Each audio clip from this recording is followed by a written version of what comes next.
आज मैले बनाएको मेरो बुढाको लागि डिनर साथीहरू। मैले हजुरहरूलाई सधैँ भनिरहेको हुन्छु नि, मलाई पकाउन एकदम मनपर्छ भने मेरो बेबीलाई चाहिँ खानालाई।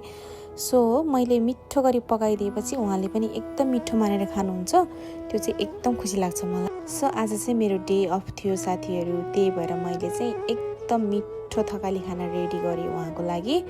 सानो प्लेटमा हाल्दाखेरि भाँडामा अटिँदैन नि त, सो त्यही भएर मैले चाहिँ ठुलो प्लेटमा एकदम प्लेटिङ गरेँ। भिडियो चाहिँ सुरुदेखि लिन पाएन मैले, बिचबाट लिएको भिडियो यो चाहिँ।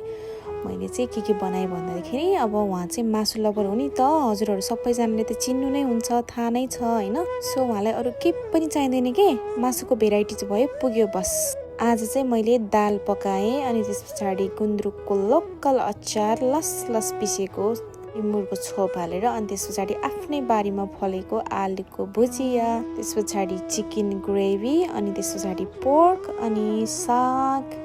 यति भएपछि के चाहियो त होइन साथीहरू। यति बनाइदिए पछाडि उहाँले चाहिँ गम आँखा चिम्लेर खाँदै हुनुहुन्छ, किनभने कामबाट एकदमै थाकेर आउनु भएको थियो नि त।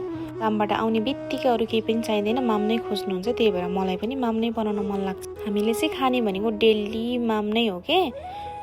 समटाइम्स खाने भनेको मोमो अलिअलि खानुहुन्छ, नत्र भनेदेखि चाहिँ दाल भात तरकारी मासु बाहेक चाहिँ उहाँले चाहिँ बाहिरको चिजहरू खान खोज्नुहुन्न के। त्यही भएर मैले चाहिँ खानै रेडी गर्ने गरेको छु घरमा। जे होस् उहाँको चाहिँ एकदम राम्रो बानी छ, मैले जे बनाए पनि मिठो मानेर खानुहुन्छ के। सो त्यही भएर मलाई पनि बनाउन अल्छी लाग्दैन। आफूले पनि मन लागेर बनाएपछि खाइदिने मान्छेले नि मजाले खाइदियो भने चाहिँ एकदम सन्तुष्ट हुन्छ के। Thank you for watching, bye by.